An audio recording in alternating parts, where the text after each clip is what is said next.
পিতা পরমেশ্বরকে ধন্যবাদ যিশুগুরুর নামে।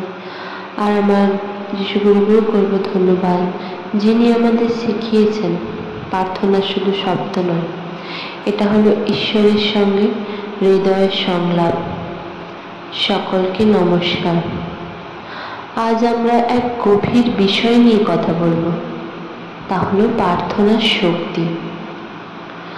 অনেকেই আমরা ভাবি প্রার্থনা মানে কিছু চাওয়া, সন্তান যেমন ভালো থাকে, কাজ যেন ভালো হয়, রোগ যেন সারে। কিন্তু প্রার্থনা আসলে শুধু চাওয়া নয়, এটা হলো বিশ্বাসের প্রকাশ। যখন তুমি প্রার্থনা করো,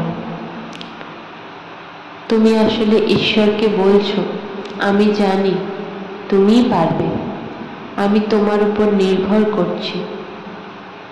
প্রার্থনা আমাদের মনকে, আত্মাকে শান্ত করে, আমাদের ভেতর থেকে ভয়, সন্দেহ, হতাশা সব কিছু দূর করে। এই প্রার্থনা সব ধীরে ধীরে মিলিয়ে যায় এই প্রার্থনার মাধ্যমে। প্রার্থনা আমাদের এমন শক্তি দেয়, যা দিয়ে আমরা অন্ধকারের মধ্যেও কিন্তু আলো দেখতে পারি। একজন যুবতী ছিলেন, যিনি প্রতিদিন প্রার্থনা করতেন তার বাবার জন্য, যিনি মদ্যপানের নেশায় নিজের জীবন নষ্ট করছিলেন।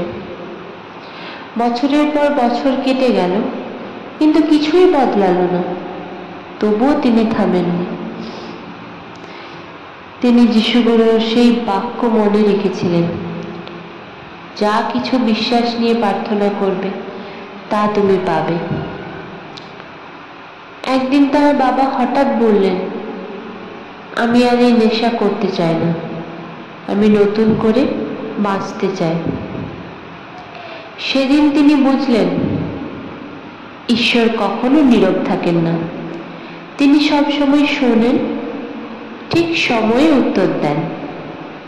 এটাই হলো প্রার্থনার আসল শক্তি, যা আমরা চোখে দেখতে পাই না, কিন্তু জীবনে অনুভব করতে পারি। যখন আমরা প্রার্থনা করি, তখন আমাদের চারপাশ কিন্তু বদলায় না, কিন্তু তোমার আমার সকলের ভেতর কিন্তু বদলে যায়। সকলের হৃদয় কোমল হয়, মন শান্ত হয়, আর ঈশ্বরের উপস্থিতি আমরা অনুভব করতে পারি।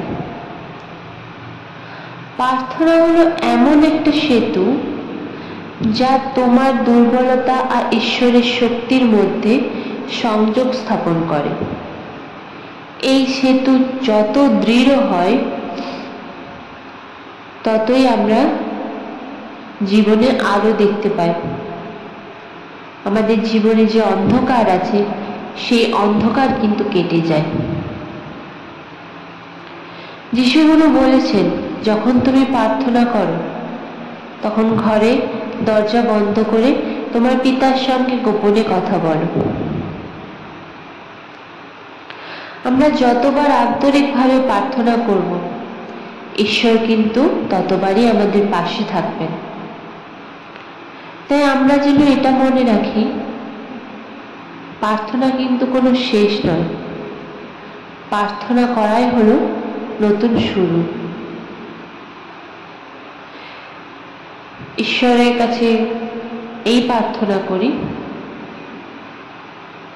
তোমাদের সকলের প্রতিটি প্রার্থনা যেন আশীর্বাদে পরিণত হয়। পরম পিতা তোমাদের শান্তি, শক্তি ও প্রেমে ভরিয়ে দিন। নমস্কার।